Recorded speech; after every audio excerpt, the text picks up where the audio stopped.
All right, all right, all right. Welcome to another episode of Clozer Cult Podcast. My name's Alma Merrill, and I'm your host today. Today I have on my dear friend, Mr. Colton Lindsay. What's up, everybody? So today on the cast, we're going to talk about business. We're going to talk about closers. We're going to talk about Colton and his new WGR stuff he's got coming up. And, dude, welcome to the show, bro. Thanks for having me. Yeah. Man, good to have you on. Thank you, audience. All right. I love it. Dude, welcome to the show, dude. I have been watching you now for months. I remember the first time I heard your name spoken it was in a board meeting at an old brokerage that I was at. And it was by Lindsay Wardle. Oh, yeah, you know Lindsay. her? I do know Lindsay. And she's like, yeah, well, Colton Lindsay and this and that. And I'm like, who's Colton Lindsay? And then I'm like, wait, I think I know this guy. Like, I think I've heard your name and all this. And then I was like, yeah, I have. You did a ton of real estate and you've done just crap tons of real estate here in Utah. And then you created this thing called the WGR, right? Yeah. Which means what? Well, I mean, the original version is the world's greatest realtor. Okay. I share with you, you can't use a generic term with the word realtor. I learned that out when I got a cease and desist from the National Association of Realtors. So we switched it one day to the I switched it one day to the WGR, and it just stuck and grew. Right. And now everyone asks, what does the WGR stand for? And I was Right. like, the world's greatest realtor. I'm like, oh, I knew it. I knew it. That's kind of what I thought initially, but I just didn't know. And every time I've talked to you, like I was all like, shit, I didn't fucking talk to you. I didn't ask him yet. I just want to know, like, and it's like bugged me forever. So thanks for explaining that to me, because sure. Now I feel better about it. Now I was pretty close, anyways. So welcome on Clozer Cult, man. So let me ask you this: like, I know there's been a ton of activity around your name and around your brand. Yeah.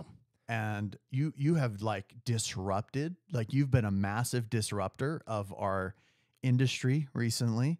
And I would say recently, meaning like in the last couple of years. Yeah. And it's been really interesting to watch this momentum of yours grow drastically. And then you've created this incredible business, right? Yeah. And you are coaching just about everybody that I know now.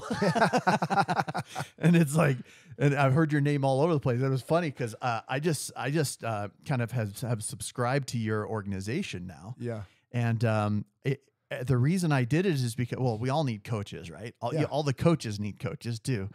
And the reason I did it is because of you've had this massive presence, and it's not about the hype, because I feel like it's about the content. Because every time I listen to one of your shows or I watch something you do online or something, the content is so solid. Yeah. And then the first time I met you was during one of our events that we did at our old coaching company I used to work with, and you did breath work. Oh yeah, that was in 2020. That was Dude. a couple years ago. Yeah. Yeah. Holy shit, bro! Like, When I just did the it was micro version intense. with you, and you're starting to see a lot of people pop on with breath work. Yeah, No one can deliver breath work the way I can. I agree with it's you. It's becoming trendy right I agree. now. Do you remember I walked up to you, and I don't know if you remember this, but I walked up to you afterwards, and I was like, dude, I don't know that I've ever experienced breath work. You the told way me that about you the did it. colors that you saw. I don't remember what color you saw. Yeah, I saw a blue light. Yeah. That's funny. You remember that? Yeah. Yeah. I saw a blue light, and I guess the blue light is like a chakra color or something that you see when you're in like deep depths of your soul or Yeah. something. I think it's the third eye. I don't know, because Third eye, yeah. I'm not deep into chakras. Uh-huh. Obviously, I cleanse them, but I'm not like a wizard behind like the different chakra levels. But I do know this: breath work is the greatest gift I've ever received on planet Earth. And as we grow in as men, as in women, as in business owners, as we go through this transformation of society today, we are flooded with information overload. Right. And anxiety and overwhelm and stress Yeah. and worry. And then you stack these traumas up from like the 38 years of my life or however old you are, right? Right. And this practice of just letting go, there's no faster way. Like everyone's really big into ayahuasca and psilocybin. Right, which I'm just learning about. Right. And I- yeah. I've used all those, and I'm not a judgment of if you're choosing those. I think for me, I just realized those were drugs. Uh-huh. And we rephrase it as plant-based medicine. Right. And no, like there was a medicine used in the late 90s and the 2000s that was said like the hero drug, right? Or hero medicine. And it turned out to be Oxycontin. Really? Right? So, yeah, right. so like anyone that's going to go use these 4 or 5 grams of psilocybin or going for multiple with ayahuasca, a lot of my friends still use these. So I'm not saying don't. Now, do it. is ayahuasca, is it like a mushroom or what is it? Ayahuasca is actually, in an essence, it's a liquid DMT, and so it comes from the Amazon. And What does DMT mean? DMT, I don't know how to say the word. A great resource would be DMT, the Spirit Molecule. It's a really great book on that. But in a nutshell, all of these molecules are very similar, whether it's in peyote or LSD or psilocybin, all of them. What happens is we have a default network in our brain, and the default network runs on our neural pathways in a sense to protect us because it worked in the past to keep us alive. Right. Now, when you consume that DMT, whether it's injecting it or through liquid or you smoke it or you eat the molecule in psilocybin, whatever, it disrupts that network. And now all of a sudden, infinite possibilities in the new network become available. Okay. And so it fires off these new neural pathways. That's very What I've found is breath work is the absolute quickest and safest way to trigger your natural DMT inside of you, cleanse the brainstem, reignites your lungs, and it creates an instant safety within. And when you do that, you think clearly. When you think clearly, you feel better. When you feel better, you make better decisions. When you make better decisions, you have better consequences. When you have better consequences, you have new opportunities. And if you keep that behavior going, then your life opens up. So I agree with that. And that was the first time I had done breath work like that. And it was so intriguing to me, and it was so enlightening for me. My spirit had never felt anything like that. And so thanks for doing that, because it opened up my brain to everything else. And then I started doing more breath work. And, Louis Hamner, dear friend of mine, one of my best friends, actually, he does breath work at his place every single week. And so I go do it. And it's different. The way he does it is different than the way you do it. And I've seen, multiple different ways. I love the way you do it because you get so deep and engaged with the individuals in the room. Yeah. Whereas a lot of breath work, you leave them to their own devices during breath work, which also is very helpful because it's non-guided. And I think there's a place for guided and non-guided breath work. But when you did it, I felt almost an emotional connection to you as a person. And then I felt a very high level of comfort coming from you, and that you were a guide for me. Yeah. And it really, I remember all the emotions, but one of the things I remember the most is when you did this breath work, the emotion was so high in that room. Everybody in there could feel it. Yeah. You brought a certain spirit into the room that was really helpful to everyone in the room, and everybody was just breaking down. I remember this girl next to me. She's just like, just like breaking down, like coming through these emotions that she probably hasn't felt in years. Right. And then she shared with me later, she had all this childhood trauma and stuff like that. And like you said, it was like one quick 35, 45-minute breath work. Yeah. But to be able to pull something out of someone like I actually that, had you breathing for about 20 minutes. Was it? It was Okay. only 20 minutes. So that's how quickly I can get you to go. That's what it felt like. Right. Like I can get you to go there very quickly. Right. And that's the challenge with most modalities of breath is they can't get you there very fast. Uh-huh. Ideally, though, I love to go through that same formula that I took you through, but I'd love to do it for like 2 or 3 hours. Right. That's where it becomes really, really, really healing. And everyone calls them traumas. Like my biggest trauma was 5 years old, spilled red punch on my parents' carpet. And in the early 90s, late 80s, it was okay to whoop your kid's ass. So I got my ass whooped, right? But in that moment, as a 5 or 6 year old child, I made a decision that these two people that love me the most were supposed to protect me. I can't even count on them, right? That's the decision that my brain made. Not only that, it creates this one belief that we all have is that I'm not lovable, I'm not enough. Every fucking human being has that belief, whether you admit it or not. And so how did I create that going forward? It's like the first thing we always go to, right? Right. When we're in our little gutter, we like go straight to, I'm not lovable. Right. I'm not enough. Right. And so then what happened is for me, the way I dealt with it, and everyone deals with it the same, is I had to work harder. I had to achieve more. And most achievers, that's how they deal with this fear of not being enough. However, they get confused in their needs and they focus on needs of significance and certainty. And if you can flip that to growth and contribution, that actually becomes a huge gift. It wasn't that moment that really set the trauma. That's just a moment I can remember. It was the continual belief that I developed that I wasn't enough. Now, what do you mean by growth and contribution? So, for example, progress is required in order to us to have a sense of fulfillment. If you say stagnant, right? If you're not growing, you're dying, right? Right. Well, like take this last weekend over Thanksgiving, people probably ate more, they probably chilled more, they probably hung out more. Day 1 or 2, that feels good. By day 3, you get to Saturday or Sunday, people are starting to feel guilty for not being productive. And it's not about being productive, it's about being progressive. Oh, okay, and what way am I progressing towards a worthy ideal of my life? So that's one is we have to grow, we have to expand, we have to be exponential. And the other is though, is are we growing to contribute even more to mankind and to our brothers and our sisters? Or are we doing it because I look good in a new fucking Lamborghini, or it gives me a sense of security to have the power and the control and the financial gain?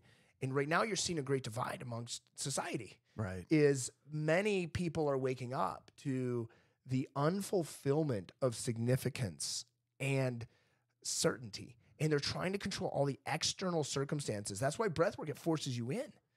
When you go within. Yeah, it does force you in. Yeah. You become. It's like your realest self. Aware that you're safe. Like I can tell you you're fucking amazing, that you're safe and that you're great. It doesn't land unless you tell yourself that you're amazing and that you love yourself and that you're great and that you're safe. So if like I guarantee you there's people listening to this podcast right now in the last 3 years for sure, and even with the last 6 months, the increase of anxiety and overwhelmment as we're seeing an economic shift, we're seeing global warfare, we're seeing supply chain issues, we're seeing rates go up, we're seeing all the trash going on. For sure. And yet ultimately they're trying to control the external to feel safe. We live at the greatest fucking time in the history of humanity. We're floating on a planet close enough to the sun. We're not freezing, but far enough away we're not melting. Right. We're 7 billion people estimated on planet Earth right now, and I get to live through this experience. Like, that's freaking amazing. And there was a 1 in 400 trillion chance that my sperm was the winner. So when we look at it from a macro level, we already fucking won. Like we already won. The lottery is already won. Anything here now is we get to contribute with love here in God's playground.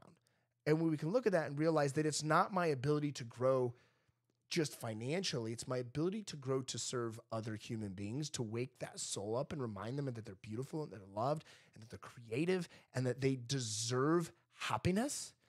That doesn't mean you can't be lazy. That doesn't mean you don't have to make phone calls. If you're a real estate person or a salesperson, you've got to do the work. But when you do the work, is it from a place of service? Is it from a place of contribution, a place of adding value? And you really love that shit. Like I really feel, I really feel that from you. Like when every time I've had that type of communication with you, it's been a really deep communication. Like I can tell that you really eat this up, and you really love serving people. Yeah.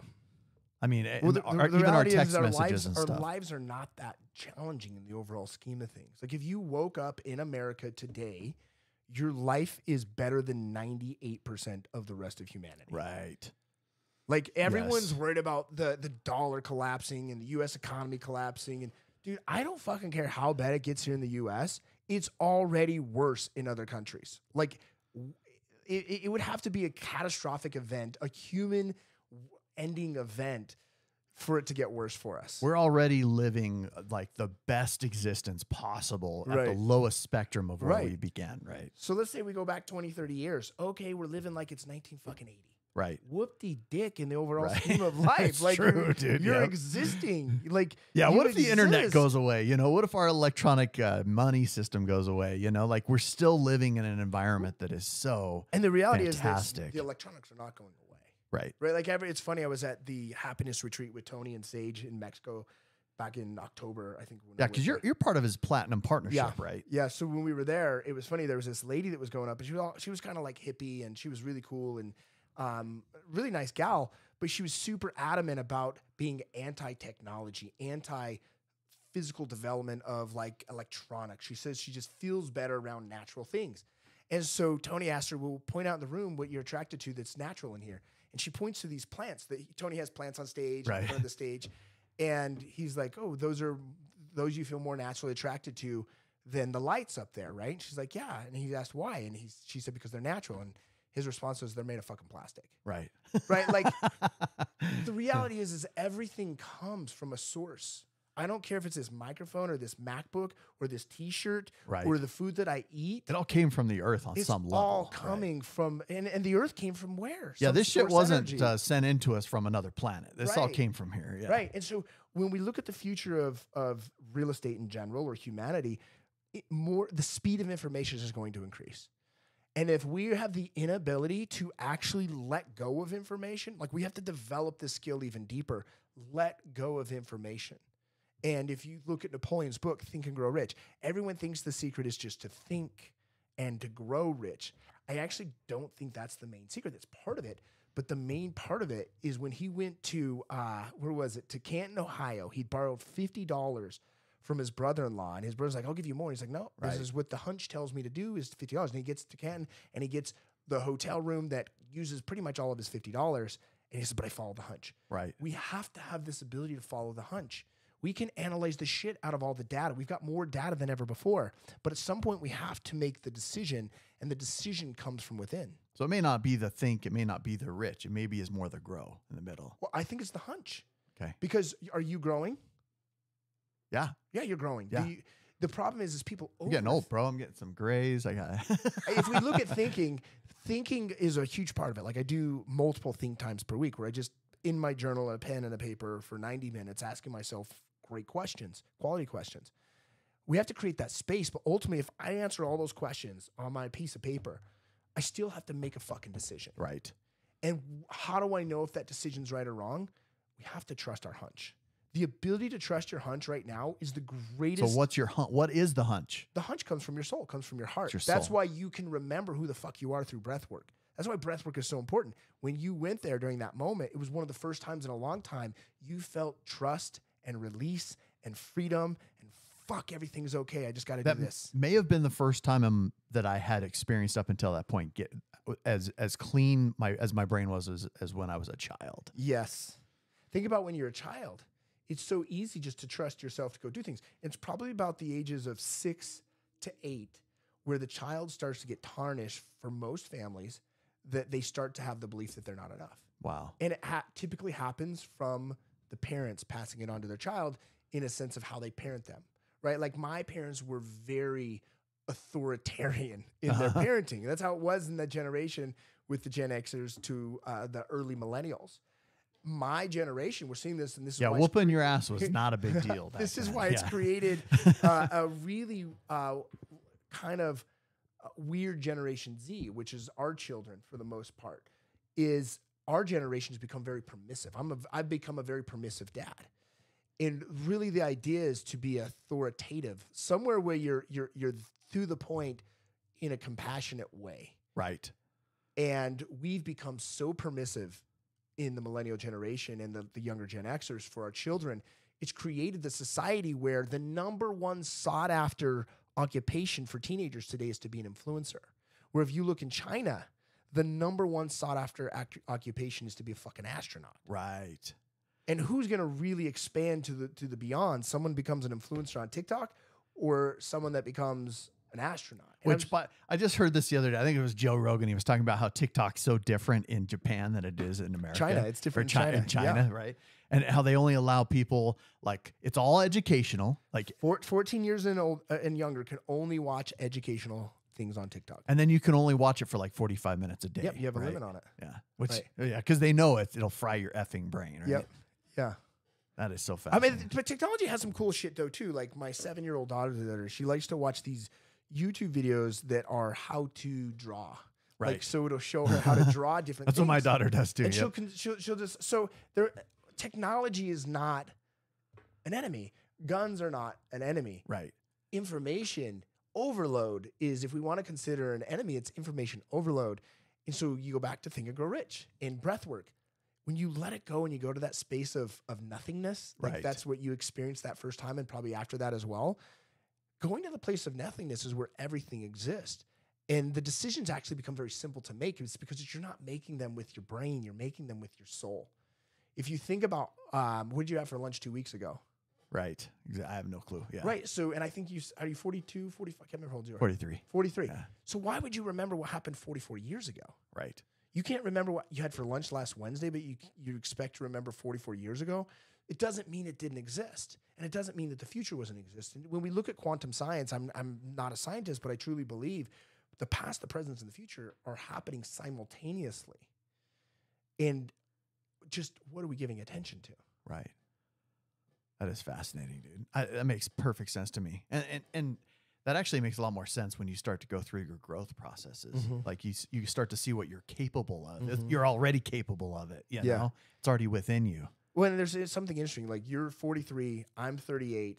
Men do this. We'll see another man or another woman with a further journey in their financial success. Uh-huh. And I don't know if I've done this before. It's like, I should be further along. Right. Oh, dude, I feel that way all the time. I mean, even like before we started, I told you about like, I didn't learn all this stuff. I didn't go to school. You know, I couldn't read till I was 12. I couldn't spell till I was, 21 on my LDS mission. Like all of these things that they were like my reasons, right? I gave you reasons as to why I may be farther behind on some of this stuff. But yet the reality is you're further behind for what? Right. There's nowhere to be but here. And like the time equals emotion. It doesn't equal money. It doesn't equal opportunity. It doesn't equal freedom. Those are hallucinations. Time equals emotion, energy and motion. And if each moment has an emotion, we're not guaranteed infinite amounts of moments here in this form.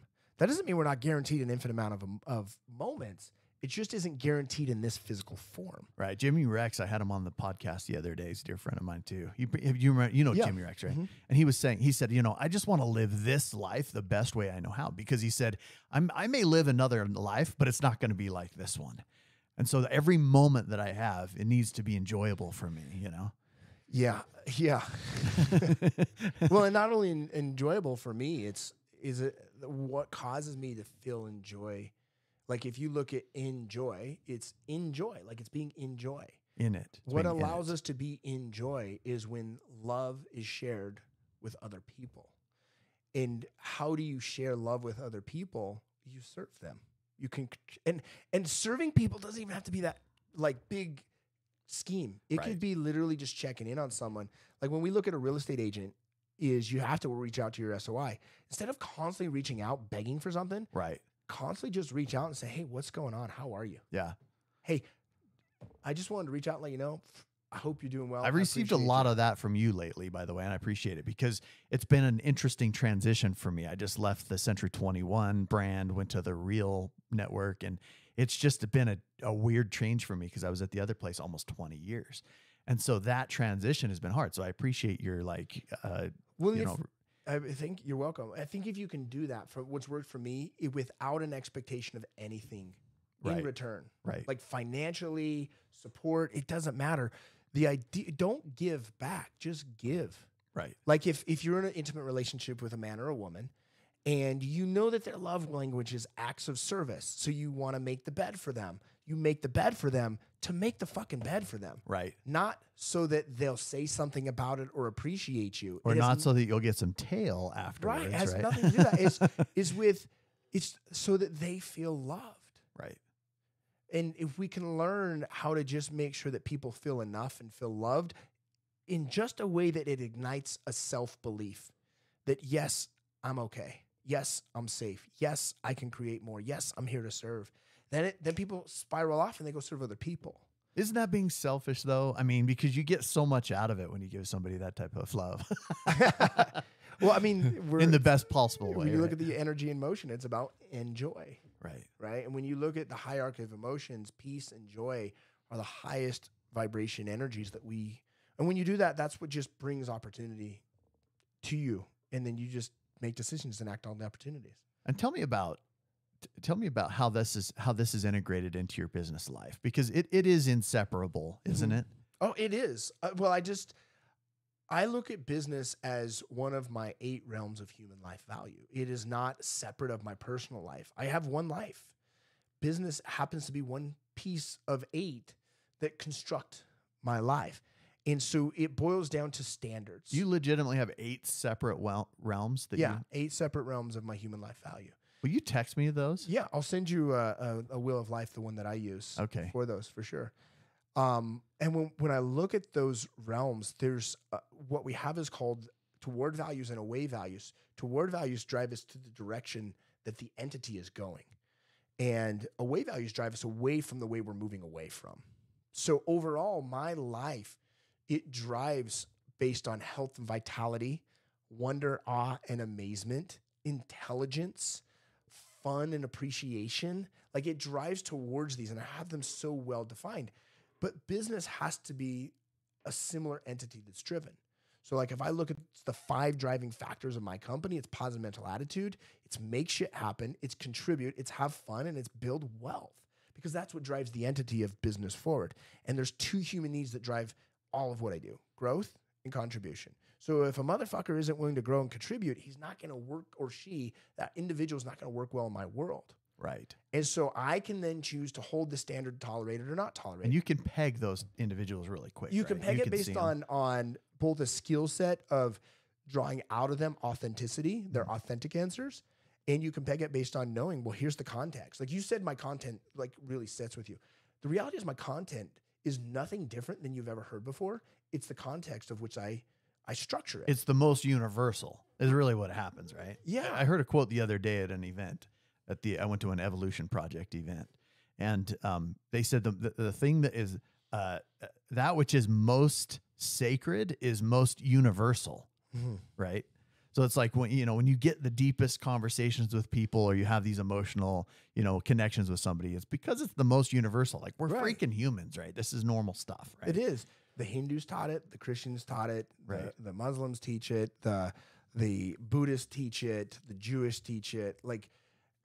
And I think that's what's really, if we want to look deeper in what's causing a sense of order collapse, because we are having a societal order collapse, right? Both in the Americas and globally right now. This doesn't mean it's a collapse of humans. They're all going to die. Will people die? Yeah. Is the majority going to die? Probably not. Right. But as you look at it, what's the collapse? It's the collapse of the agreed upon value system. And so when you have disagreement on the value system of what drives the entity forward, therefore there is confusion and lack of clarity that drives it forward. And that's what's driving humanity forward right now, is there's a lot of confusion. And so as we have these confusing times, the number one skill set for an individual is the ability to be safe and create clarity and act from that space. I think about my friend who's a Muslim, right? I grew up Christian. Yeah. I'm kind of more agnostic now, but I just feel like we have something that's so, it's so universal in its love. It's a connection with other people. And the more he and I talk about how different our backgrounds are, the more I realize how similar we actually are. We all are very similar. Yeah. We all are similar in the sense of we just want to feel love and to be lovable and to be enough. And our brain has to kind of push that aside. We have to reparent our brain to remind ourselves, I am lovable. I am safe. I am important. I am enough. And I don't mean important to like in a powerful sense, so like I am enough. Just by saying that to yourself, like I'm saying that to myself as you're saying that. Yeah. It means so much. It's the most important aspects of your, That's the key though, is you have to say it to yourself. Right. We live in such a society that we have to make everyone feel safe. But when it doesn't go as planned, like if you look in your 43 years of life, most of the time it hasn't gone to plan. Right. Totally. When the plan gets fucked up, it creates unsafety and uncertainty. The question is in the uncertainty, can we still feel the enoughness and the love and the appreciation from within? That's why I love Tony's declaration, all I need is within me now. Right. The question is, am I going to visit what's within me now? Right. Right. Yeah. And I've been to a bunch of his events. I've been to, I think, 4 UPWs now. And I just love that aspect of it, is that everything's already within you that you need. Mm-hmm. It's our job is to get rid of all the shit that we've been brought up with, all the shit that's been just programmed into us, and get back to who we really are, our real selves, who we really are on the inside. Well, and the brain makes us think that we have to solve the problem to get there.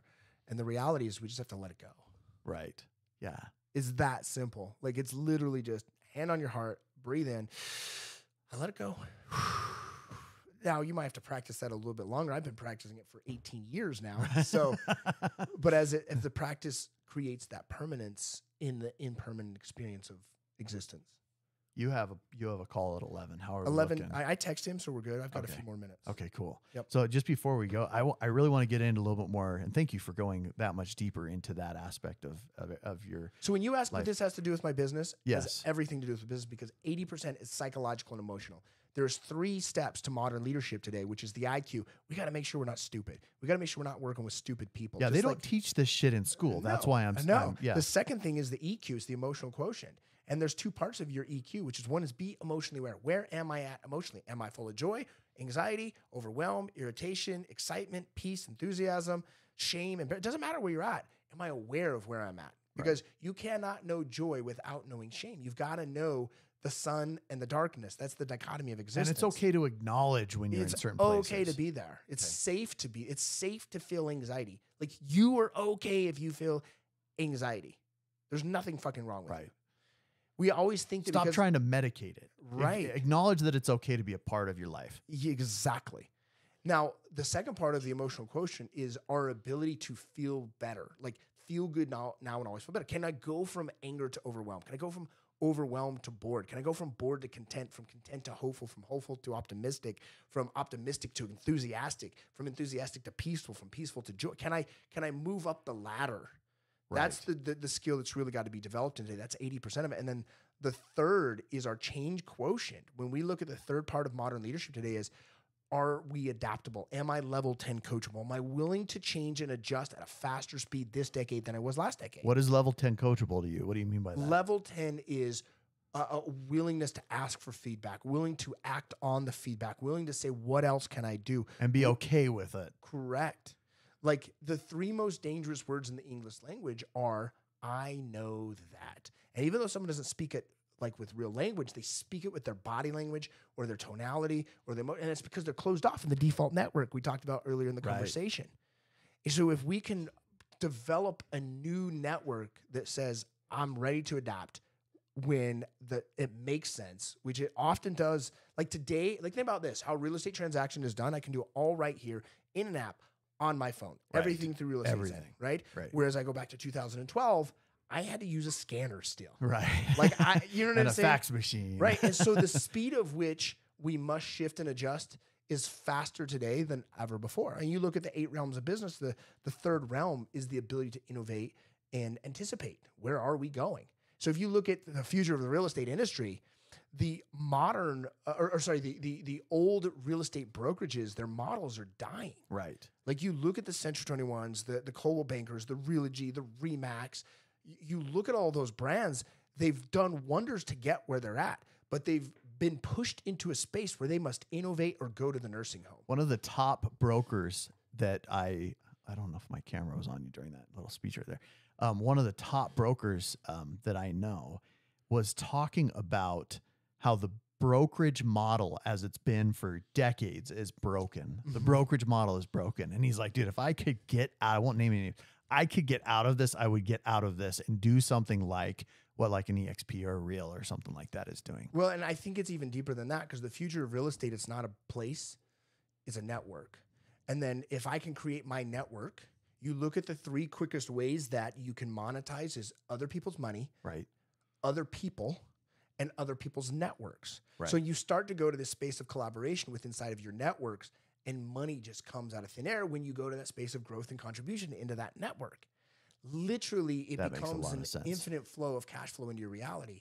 Now, real estate brokerage, when you look at it, how like take EXP or take ReaL Brokerage, for example, all they are creating is a method for realtors to monetize the network that they're creating. It is a method. Right. It is not the best method. It's not the worst method. It's not. There will always be something method. Else eventually. Right.